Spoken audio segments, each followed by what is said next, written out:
Hey guys, and welcome to Rise. I am so excited to have Lion Goodman with us. I've been following his work for years, and we've got some packed value for you today.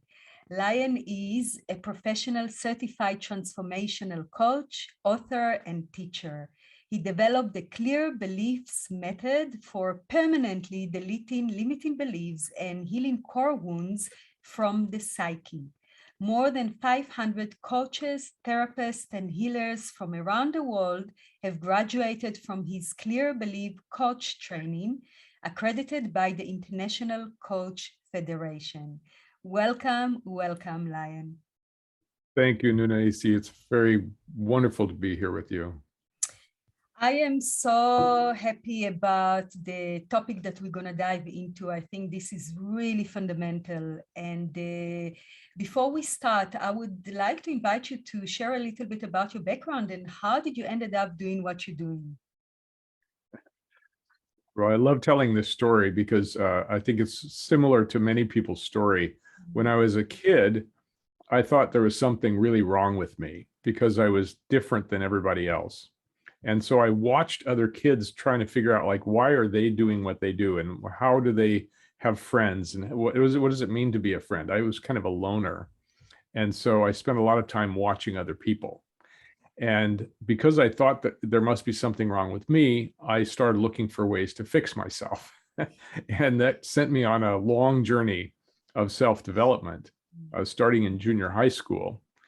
When I found books on psychic phenomenon, ESP, and I began practicing ESP with my girlfriend at the time. I was 13, and we practiced psychic projection and telepathy and psychokinesis, and I never made anything move with my mind. But I got quite good at reading people, and then I studied with many teachers from that point forward. Over 100 workshops and trainings, just for the pure joy of learning about myself and trying to figure out who I am, what I'm doing here, what my purpose is, and how to be healthy and how to be clear in my mind. And so with all of that work, I finally realized, gee, I know a lot about this. So I want to begin sharing it with other people. So about 20 years ago, I began sharing what I knew with others, and it grew and grew, and now it's a major worldwide institution teaching how to clear beliefs and heal trauma. So that's the quick form of the story. Yeah. Right. And so what are beliefs? Let's start there. Let's just define it so we're clear about what we referring to. And that's the place I like to start as well. So most people think of beliefs as an intellectual construct. It's like, I believe in God, or I don't believe in God, or I believe in more government or less government, or I believe in my own personal power. So these are mental constructs. And most people, when they're talking about limiting beliefs, they're talking about these mental ideas that you can put in a sentence and say, I don't want to believe that anymore. I want to believe this instead. But what I found in my studies is that beliefs are actually the infrastructure of the human mind. They're what the mind is made of, in the same way that the brain is made of neurons. So when we look at them that way, then we can look at, well, what are we experiencing? We have this human experience, and our experience is multidimensional. It's not just our vision, not just our ears, not just our sense of touch, but it's all happening at once. Our ideas are happening, and our feelings are happening, and all these parts of us are happening at once. So we are multidimensional beings, and we're having multidimensional experiences. And so a belief is a conclusion that we've come to from our experience that also has to be multidimensional. So instead of it just being a mental construct, it's mental, emotional, physical, spiritual. It includes all of our senses, and it includes our connection to other people and our connection to the world. So that's what I'm talking about when I refer to beliefs, is the infrastructure, the patterns that we've grabbed onto as children in order to survive. And they worked. We survived, right? If we survived, the patterns worked. The problem is that they worked well for us as children, but they don't work so well for us as adults. One example would be that a baby could come to the conclusion based on its experience, if I cry and make a fuss, I'll get my needs cared for. And that's a really good conclusion for a baby. Now, that's not verbal because babies don't have words yet, but it's experiential conclusion. This is what results in my survival. But you and I probably both know some adults who are still using that belief structure. If I cry and make a fuss, I'll get my needs cared for, as a pattern of behavior, right? So the patterns that we accumulated through our childhood are served us at one time, and we keep using them because that's how the mind works. It figures, well, if it worked then, it should work always. And it doesn't make adjustments for our growing up or learning new things. And that's why old patterns are so difficult to change, because people try all kinds of techniques for changing their beliefs, but they're usually trying to change it at the mental level only, at the conscious level only. They haven't involved the subconscious mind or the superconscious mind. So you could say, well, I don't like that belief anymore and it's not true, so I'm going to believe something else. But the pattern is much deeper. So we have to use a multidimensional experience to change the multidimensional conclusion or belief. So that's how I'm seeing the world. Right.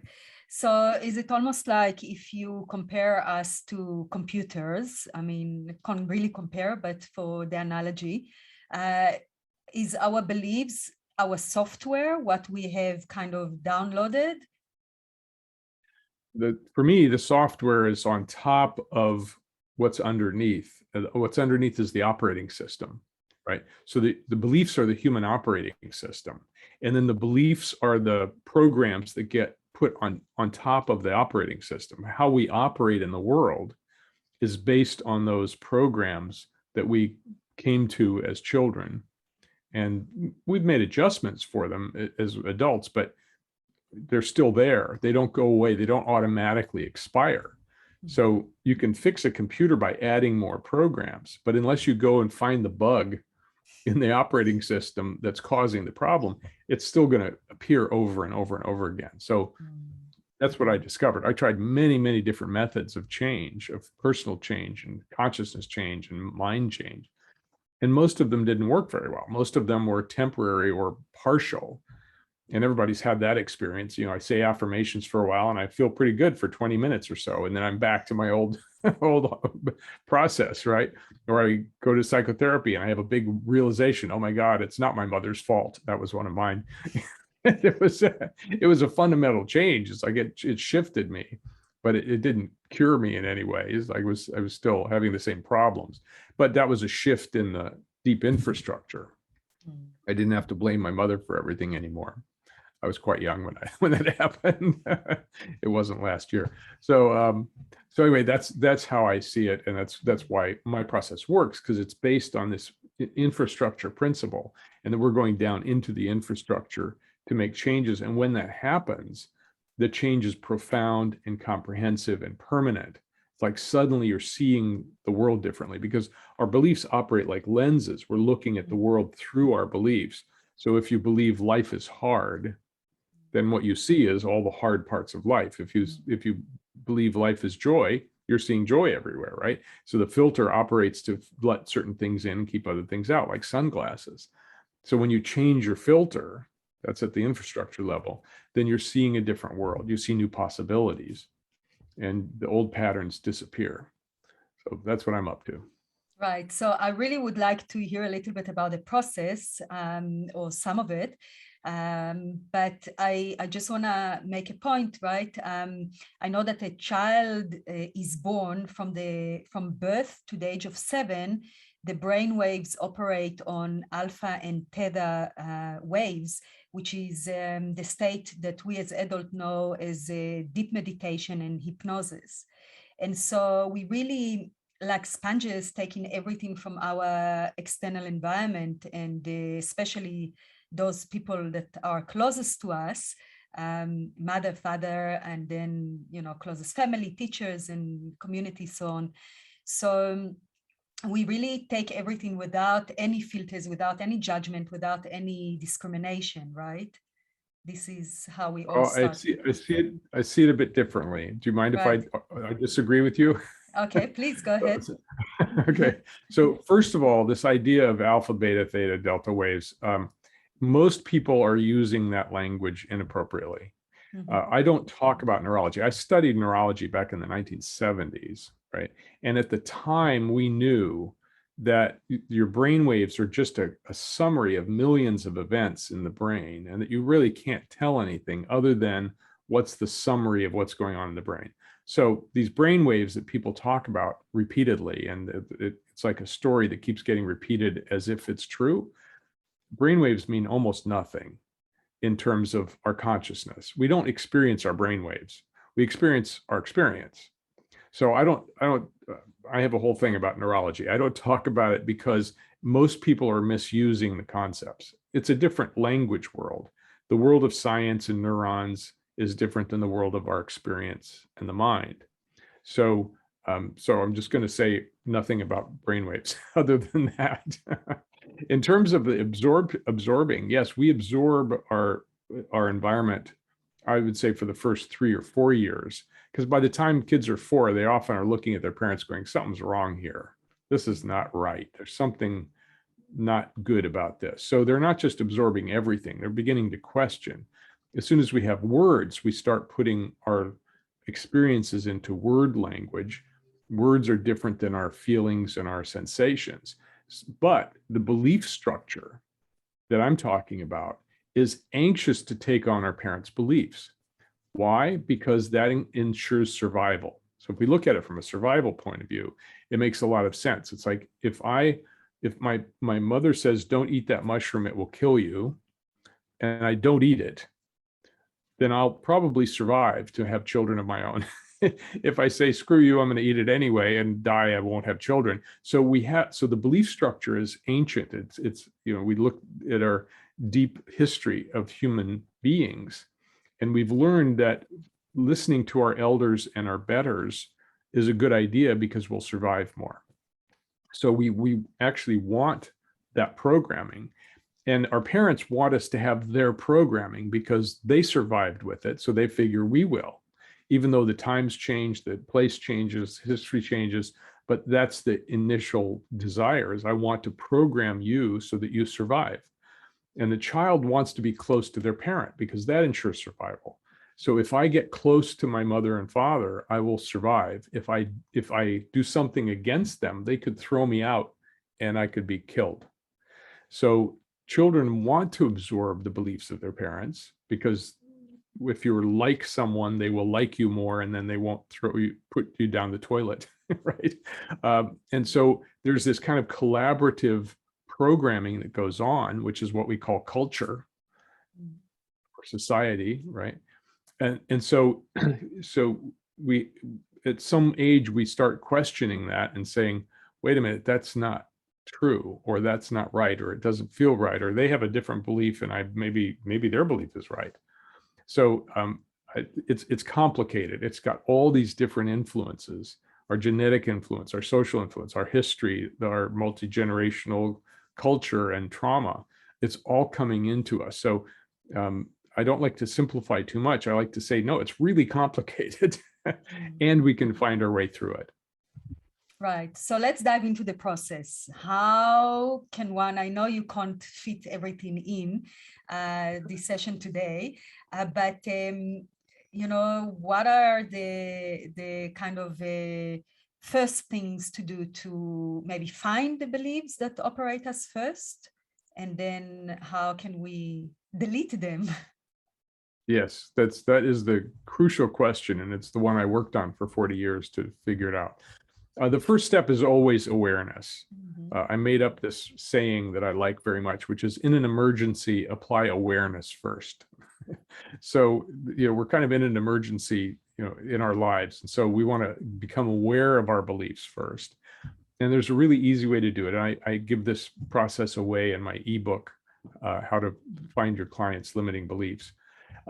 And basically, if you have a topic, like, let's say, sexuality, okay, what you can do to begin to excavate your beliefs is you say to you have a piece of paper or a computer page open, and you say, what do I believe about sex? Something I believe about sex is, and then you let your mind speak. Sex is dirty. Oh, okay. Well, I didn't know I had that one, but it's what came up. And then you say it again. Another thing I believe about sex is wonderful. So then you write that down. Another thing I believe about sex is it's hard to get. Okay, write that down. And so you just keep asking that question over and over again. And the subconscious mind goes, oh, here's another one. Here's another one. Here's another one. And people usually get 40 or 50 or sometimes 100 different beliefs in this very simple process. And then you look at the list and go, wow, I had no idea that was in my mind. Why? Because we get programming from our media, and we get programming, TV and commercials, and from our friends that talked about it, and our parents and our relatives and the experiences we had. And so we have tens of thousands of beliefs, and we don't have to clear all of them, because some beliefs are really helpful, like look both ways before you cross the street. That's a good belief, not only for children, but also for adults, right? If you don't have that belief, you could get hit by a truck. So but some beliefs are problematic. They're causing problems in our lives. And those are the ones that we need to work on to clear. So if you clear the problematic beliefs out of the way, now you have an open space in front of you, new possibilities appear. So if you are walking around with the belief, nobody's going to love me, or I'm unlovable, it's going to be really hard to see anyone who's expressing love to you. So if you clear that belief and you replace it with, I am the most wonderful, lovable being in the universe, other people are going to perceive you differently, because we pick up the energies of each other all the time. And if somebody's walking around like this, they're not very attractive. So, but when someone's walking around like you, full of light and love, we're naturally attracted to people like that. So that's the why. That's the beginning step, is to discover what you have inside of you. Most people today know that they have limiting beliefs, and they know what some of them are. But the problem is that the true limitation is not at the verbal level. And most techniques are working with verbal beliefs. There's something wrong with me. So we have to go deeper than the words, because the words are just at the conscious mental level, right? And they're an abstraction. They're not the actual feeling. So all of my techniques work at the feeling level. And I'll take you and everyone through a quick example of this. So close your eyes for a moment and feel what it feels like. I want everybody to do this. Feel what it feels like to hold the belief as if it's true, there's something wrong with me. And I know you have other beliefs that say that's not true, but just see what it feels like if you believed it 100%. And tell me what that feels like to you. Very constructing. Mm-hmm. I feel like I'm contracting. Yeah, and that's quite a common one. Some people feel heaviness, they have a feeling of shame, or their head goes down. That's often a very big block of feeling. Some people have a feeling of withdrawing or running away. So these are quite common feelings that are associated with that belief. The belief's actually creating those feelings. So beliefs and feelings are like this, they're interwoven. Okay, so take that one off, throw it away. And now close your eyes and feel what it feels like to hold the belief, I am a sacred and worthy being.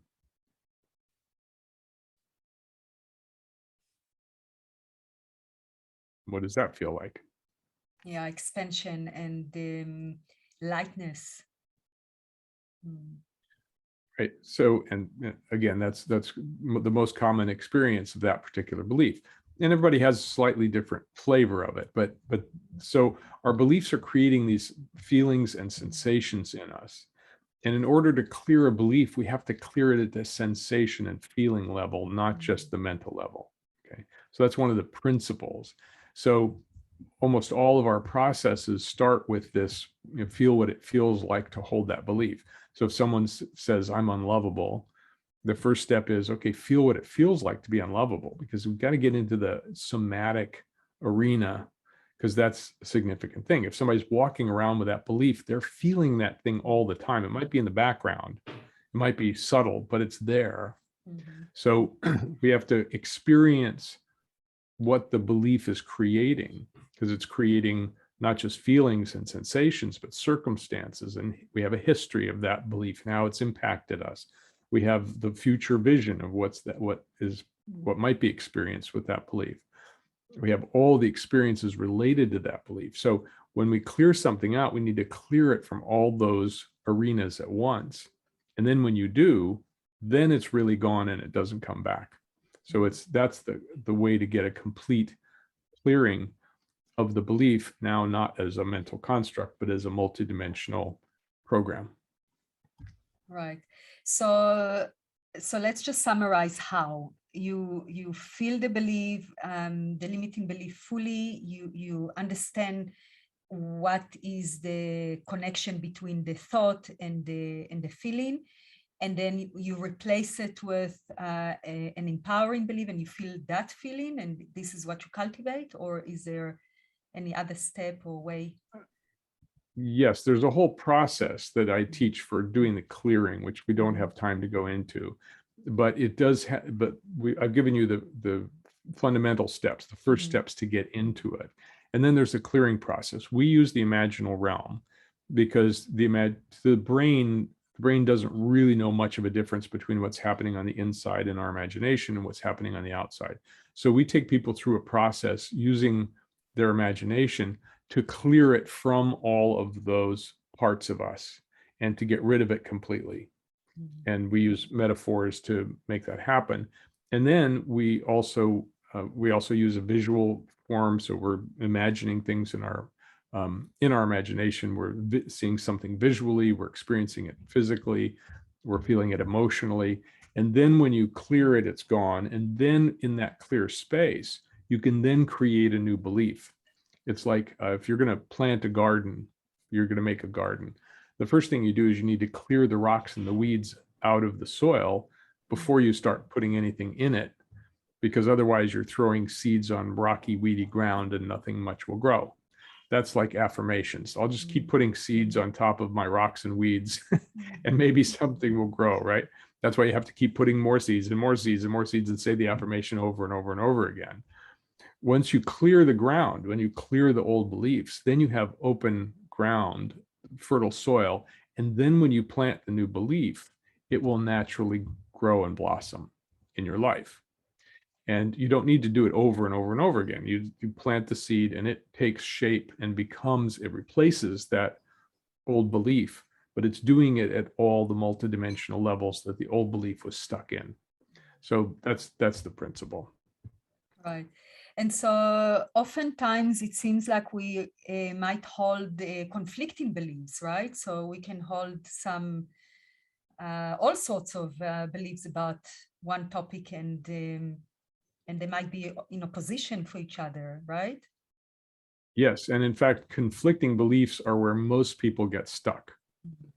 So for example, I want to lose weight and I want to eat chocolate cake. those two beliefs are in conflict with each other, and so that's why people go on yo-yo diets. It's like this part takes over for a while and I want to lose weight, and then the other part takes over, I want to be comfortable and eat sweet foods, and so they bounce back and forth. Or people can get stuck in I can become a pianist, I can play the piano, and I don't like practicing. That's going to cause people to finally give up because the conflict is always there. I love you, I don't like you. That's going to be a problem in a relationship. So conflicting beliefs are quite common. As I said, we have tens of thousands of beliefs that we've accumulated from all of our decades of experience. And those conflicting beliefs really tie us up. So in my process, here's the trick I can share with you, is you have to clear both of the beliefs before you plant the new belief, because they are in conflict. For example, simple example, I'm a good boy, I'm a bad boy. Children come up with that one all the time, right? And so they're in that process. Well, neither one is true. If you got rid of I'm a bad boy and you just kept I'm a good boy, that's so polar, it'll naturally attract the old one back in. But if you clear both of them, because neither one is true, we're complex beings, we're both good and bad, we're this and that, then you now have space to create the truth, true belief, which is I'm a divine being, I'm flawed as a human being, it's okay, we all are. Now you can live life, but and get out of the polar beliefs. So it's almost about neutralizing the magnitude, right? Because beliefs carry so much power, so much charge. And when we, neutralizing it a bit, then there's more spaciousness, more, because nothing is really black or white or right or wrong or right. There's always kind of a sweet spot in the middle, right? Yes, or a spot that's outside of the polar opposites, right? The integral view of the world that sees it as a whole. It's a holistic view, right? It's like, oh yeah, we are complicated beings, and things aren't right or wrong except how people see it through their belief structure. Right and wrong are belief structures. Good and bad are belief structures, and unfortunately, parents aren't clear about the issue of when their child does something wrong, they say that's bad, but the child hears it as I'm bad. They don't go, oh, I did something that wasn't acceptable. So parents can really help their children by separating who they are from what they've done. Like, that behavior is not acceptable, this is acceptable, I love you, you're a wonderful being, and don't do this anymore. But children hear the bad as themselves, and they blame themselves. They naturally say, I'm the cause of this problem. Even kids who are being beaten or traumatized will come to the conclusion, it's my fault, I created this, because they're little creator beings, right? So they figure they're the creator. They don't know that the parents are screwed up. So those are some of the deep trauma beliefs that we need to clear down at the very deep infrastructure subconscious level. So do you have any different process for this kind of traumatic beliefs? Well, I teach 12 different technologies in my training, the Clear Beliefs Coach training, because you never know which one's going to be the best. So some of them are somatically oriented, some are history oriented. I'll share another piece of it, and that is that in psychology, there's this thing called memory reconsolidation. It's a fairly new field, but they've figured out, based on rat studies and brain studies, how memories are formed and how to interrupt them. And so in psychology, when you're doing memory reconsolidation, you're going back into the past, unhooking or deconsolidating a memory, changing it, and then reconsolidating it. And that's what we do in a number of our processes, is that we go back into the memory, because memory is malleable. We made it up. it's our one perspective or one point of view. So we go back and we actually change what happened, change the experience, the multidimensional experience that occurred in the past, and give the person a new memory of what happened. And then they don't have that bad thing anymore. It's now a good thing or a neutral thing. And so it's not a drag on the system. They're not pulling that horrible memory with them anymore. This is part of our trauma healing practice. They now have a different experience in the past. And I like to say it's never too late to have a happy childhood, because we can actually go back and change what was unhappy and create. The inner child is stuck in that place, right? The inner child who was traumatized, there's a little piece of us stuck in that experience. And this is shamanic healing. And what I teach is a form of shamanic healing, which is to go back and recover that piece of us that we left behind, that memory that got locked in with a trauma. We're changing the memory, letting the trauma go. The trauma actually happened. We're not changing the fact that it happened, but what we made of it, the conclusion that we came to, that's the belief structure. That's the meaning-making machine that we have in ourselves that can be shifted. So we're changing implicit memory, not explicit memory, not what happened, but what we made of what happened.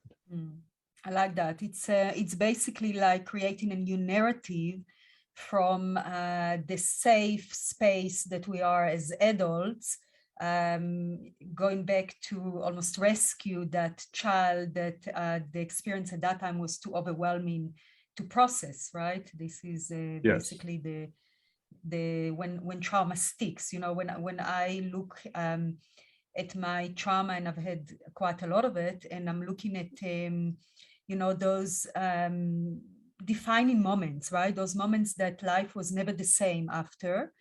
I have a very vivid memory of details, which I don't have to the rest of my, say, childhood, right? But for instance, you know, the one memory that comes up was when I was 6 years old and I saved my mother from committing suicide. And I remember what she was wearing. I remember you know, how the kitchen looked like. I remember, and that was like more than 40 years ago, right? So I still have all those details. Now ask me what I was wearing yesterday, I probably couldn't remember, or, you know, for that matter. So there is a tendency to be stuck in that external environment, right? Exactly right. Our emotional memories are much stickier than our other memories, right? So any high emotion will activate the memory system and lock it in. Yeah.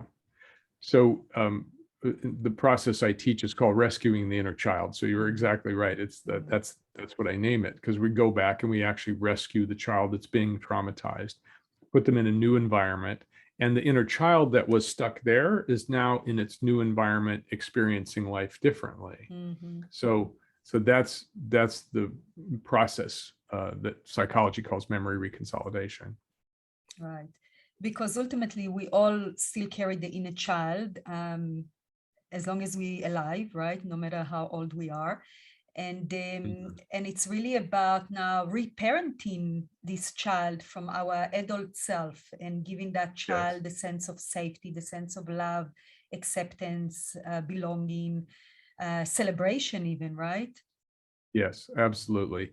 And we don't have just one inner child. We have many inner children, because at different ages, we kind of locked into a certain identity, and especially traumas lock us in. So there may be a 2-year-old, an inner 2-year-old. There might be, and there's an inner infant, an inner newborn, an inner 5-year-old, an inner 7-year-old. And so a lot of whenever we solidified a belief or a conclusion, that kind of locks that child into existence at that age. So inner child work's really important. And it's also important to recognize that we have many inner children, and that they have different beliefs and different conclusions and different experiences of life, and that each one needs something different, just like your own children need different things at different ages. Right, right. Yeah, because I mean, you know, whoever raised children know that the stages of development are so many, and they're so different from each other. And it's a process of growth and of development that takes place. And, you know, we're ready to do different skills and different things and different understandings, you know, as we grow along, but we definitely don't have the tools when we're much younger, right? But the memories are there, the experiences are there, the beliefs are there. You know, we can create beliefs in the womb. So if our mother is traumatized, war, poverty, a violent husband, you know, whatever, we're inside her, she's feeling fear. Her fear hormones are going right through the placenta into us. We're bathing in her fear. We're experiencing what she experiences. And we could come to the conclusion, even while in the womb, the world's not safe. So it's not verbal, of course. It's not, because we don't have words, but it's an experiential conclusion that can come even in the womb. And we often work with memories that come from the womb. We go back even further. We work with memories from past lives. It's like there's multi-generations of trauma. It's like that you can work with anything that shows up. You don't have to believe in past lives to work with them when they show up. You just treat them as, oh, there's just another memory in the system. So, you know, if you believe in reincarnation or you don't, most of the world does, but but you don't have to believe in it. to know how to work with it when it comes up. And in our work, it comes up quite often. Right. So from your experience, is it possible to clear all the limiting beliefs and wipe them off for good? Do you have an experience of that? Well, I have an experience that you can clear them for good, yes, because we actually delete them from the psyche. They're gone. When we clear them, they're gone and they don't come back. However, beliefs come in clusters, right? Mhm. There's many beliefs that all work together and reinforce each other. So some you have to clear one and then clear the next and then clear the next and then clear the next. And eventually they fall apart and they disappear. I'll give you an example. I worked with a psychotherapist who's had a good practice, good family, everything was great in her life, except she kept having the thought something bad's going to happen. And she tried everything to clear that and couldn't clear it. So she came to me and she said, I've tried everything. Now I'll try you. So in half an hour, we cleared that belief, that structure in her psyche by going back and extracting it and working with it. And I checked in with her about 2 months later and I said, how's it going? And she said, well, it's amazing. She said, after a lifetime of having that thought all the time, it's gone completely. She said, wait a minute. No, I did have that thought about a week ago, but then I realized, I don't believe that anymore. And it went away. So that's a complete clearing. That's a transformation, not just adding a little bit of information, not just a little bit or temporary or partial clearing. So that kind of thing happens all the time for us as people they're different. After the session, they feel different. The world looks different. Everything is different. And we have tens of thousands of beliefs. So we might have 100 or 200 or 300 limiting beliefs that really limit us, that are negative. And it takes time. I worked with one fellow who taught the process too. And he called me a couple months later and he said, well, I've cleared 200 of my beliefs. And I went, oh, well, good for you. I said, how does it feel? He said, I don't recognize myself. Everything that was stopping me, everything that was in my way, everything that was, a problem is just gone. And now I'm just getting stuff done. I'm a different person. So that's what can happen with this process. Right. And do you find that there are some people that have maybe an open mindset, that they are, more accepting of change, more open to, fluidity in their thinking, versus people that are a little bit more closed in the mindset and, not so, very locked in their belief system? There's a very old joke that asks, how many psychotherapists does it take to change a light bulb? And the answer is only one, but the light bulb has to want to change. Mm-hmm. And so it's similar to people who are stuck in their beliefs, who are fixed in their beliefs. If they don't want to change them, they're not going to. Mm-hmm. If they believe they are right, they are not going to. If they believe that you're wrong, they're not going to change their beliefs, because rightness is a good feeling. It's like, oh, I get to be right. That's a really good feeling. Why would I give that up? Right. So when you try to convince someone who's fixed in their beliefs that their beliefs are wrong or not valid, they dig in deeper and they have to make you more wrong for what you believe. And this is why we have fundamentalism. This is why we have wars. We could go on and talk about that for a long time. So I work with people who want to change. And so the technology is what works. I don't have to convince them to change. I just say, what's in your way? What's the core essence of the belief, at the multidimensional experiential level? Do you want to let it go? We always give people a choice. Are you ready to let this go? If the answer is yes, we can clear it. If the answer is no, we find a different way around it. But it's always the client's choice. We're not imposing beliefs on anyone, because that would be just more indoctrination. We've had enough of that. So we don't indoctrinate people. We just offer them the opportunity to be free of what the past is. And then we ask them, what would you prefer to believe? We don't give them new beliefs.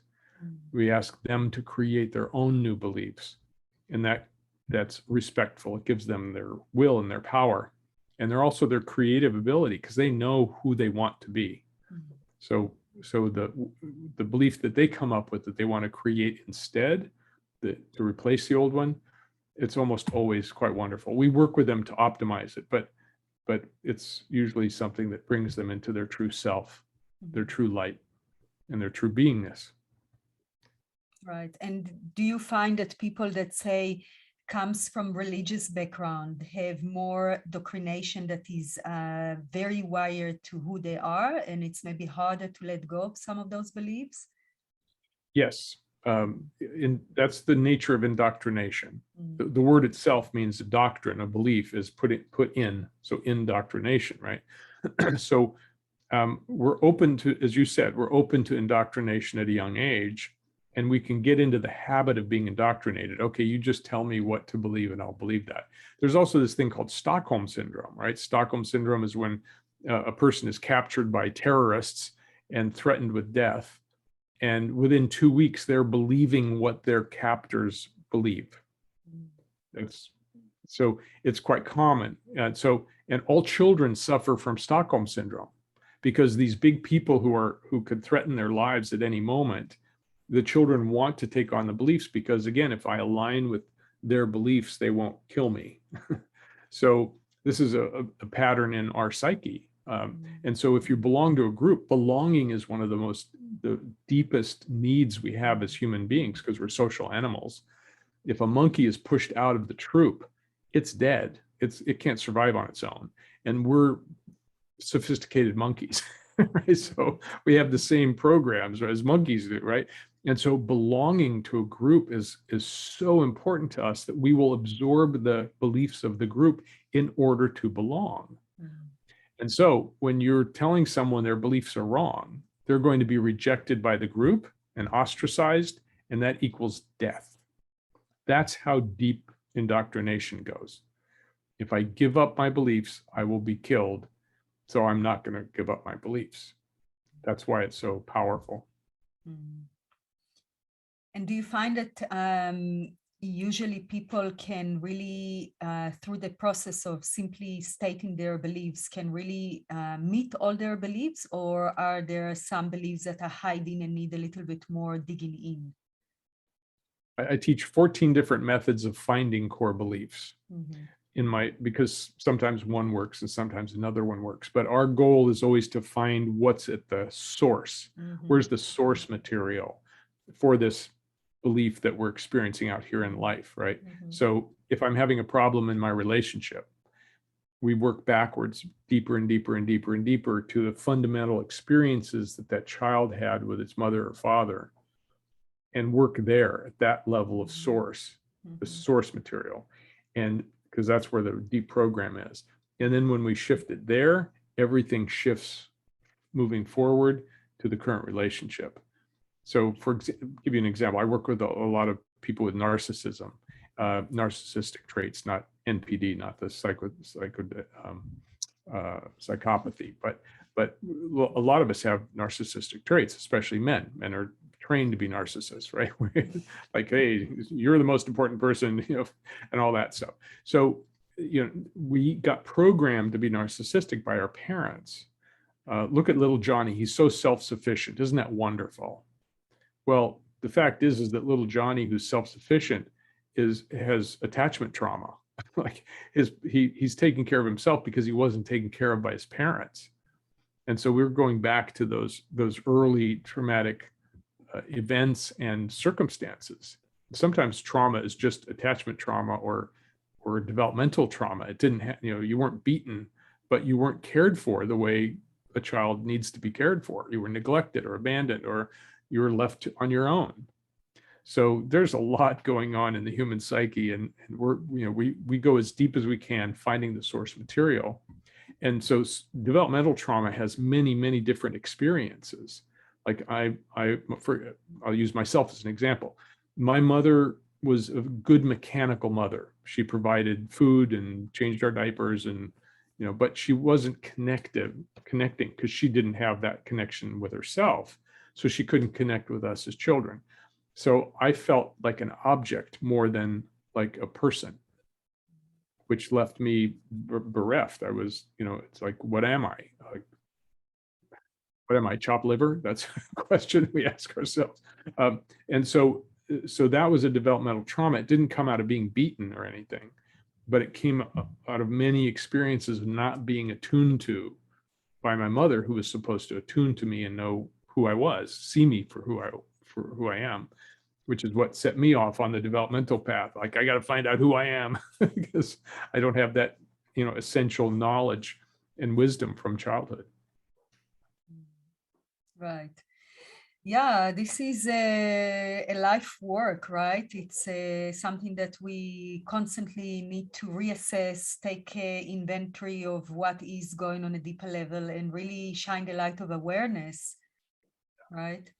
And is this process also maybe needs some time to unravel, and you kind of work your way up from the fundamental beliefs, and then all the others that were added on top of the fundamental beliefs? I call this therapeutic coaching, or trauma-informed therapeutic coaching.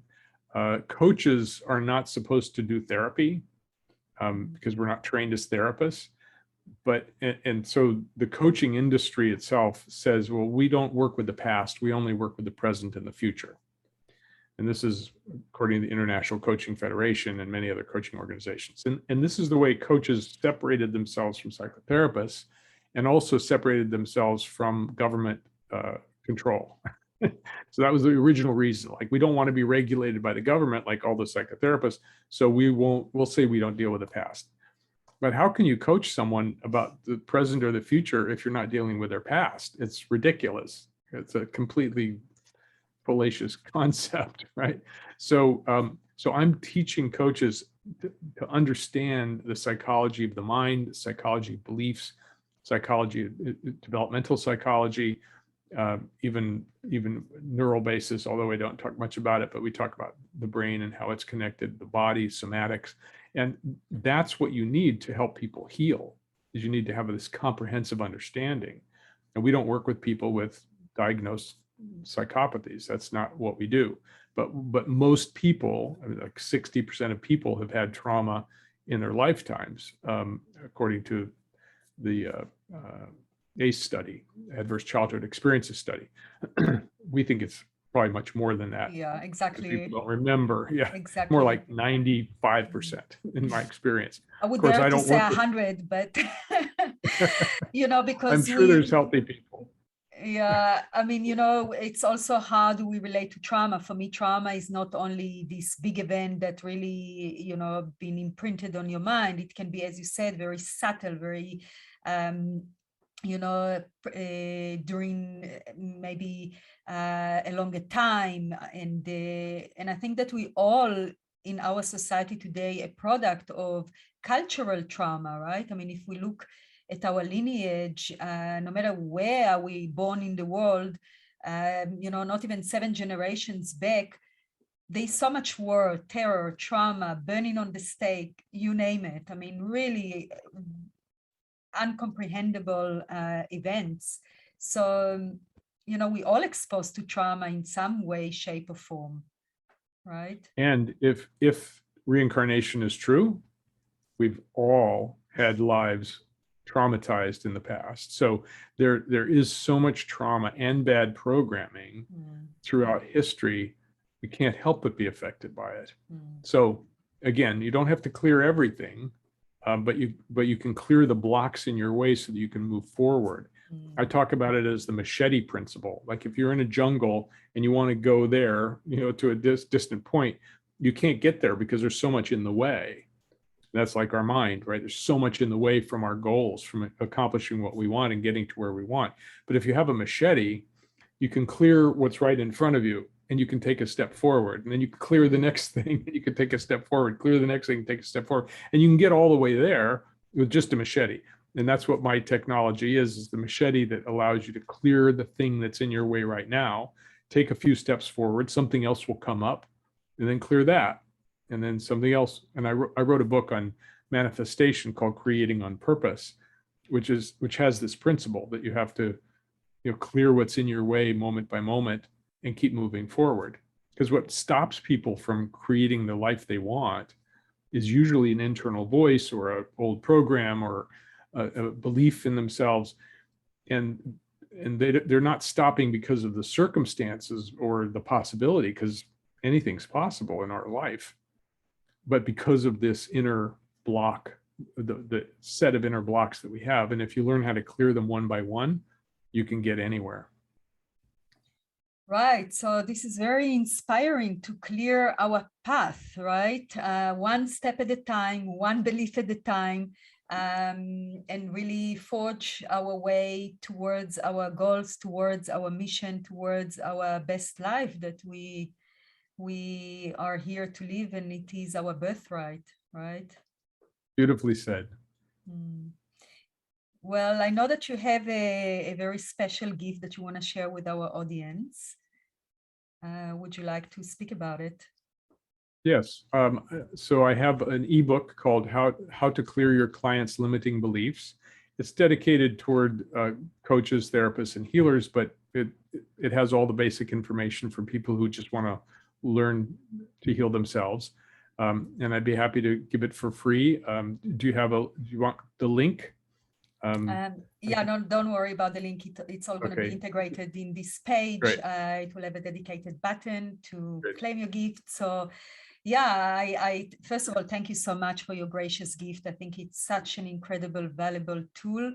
And at the end of the day, we are our own healers, right? Only And we need some help too. And we need help. We need a lot of help. We need a lot of help because, when we are so emotionally involved and so in the muck of our own story, it's really hard to see sometimes for ourselves. And of course, we've got our blind spots. And so, yeah, we all need help. We all need that, guide or somebody either to hold a safe space for us to explore it all or to navigate us through, the challenges and give us a helpful hand. So, thank you so much for the book. I'm sure that it will support many to clear their stumbling blocks so they can have a clear path forward. It's a pleasure to be here, and it's a pleasure to share with you these ideas. These aren't new ideas. I think I've just put them together in a way that really works and really makes sense. I've had tremendous teachers all along the way. And, the 100 workshops and trainings, I've tried to extract the best of the best, what works, what doesn't work. Because I tried so many things, most of them didn't work. And then I wanted to understand why they didn't work. And then once I found the key, this issue of multidimensionality, then I realized why the things that worked so well.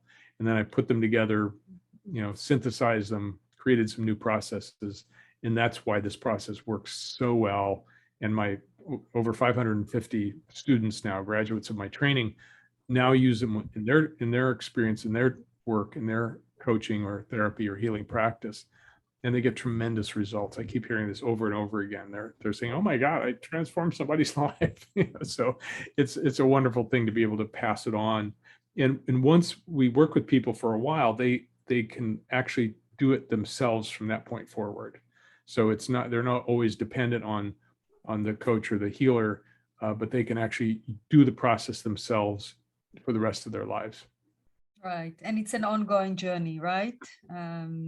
Because we have so many beliefs, and we've got so many beliefs about everything, right?